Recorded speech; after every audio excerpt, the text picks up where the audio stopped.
एकीकडे आमदारांना घेतलेल्या गाडीवरचं व्याज सरकार भरणार आणि शेतकऱ्यानं घेतलेल्या मोटरसायकलचा हप्ता थकला तर बँक गाडी उचलून देणार।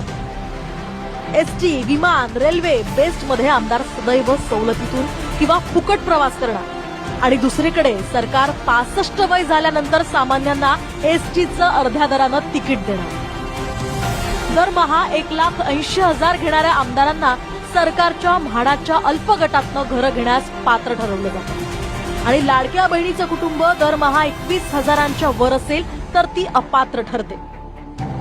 नेता एक टर्म जरी आमदार झाला तरी सरकार त्याला पूर्ण हयात आणि हयाती पश्चात त्याच्या पत्नीला दरमहा 50,000 रुपये पेन्शन देतं। सामान्यांना आयुष्यभर नोकरी करून रिटायरमेंट नंतर जे पेन्शन मिळतं त्यातून वृद्धापकाळाच्या गोळ्या आणि औषधं सुद्धा येत नाहीत। इतिहासात आजवर कधीही आमदारांना स्वतःच्या पगारवाढीसाठी मोर्चे काढावे लागले नाही।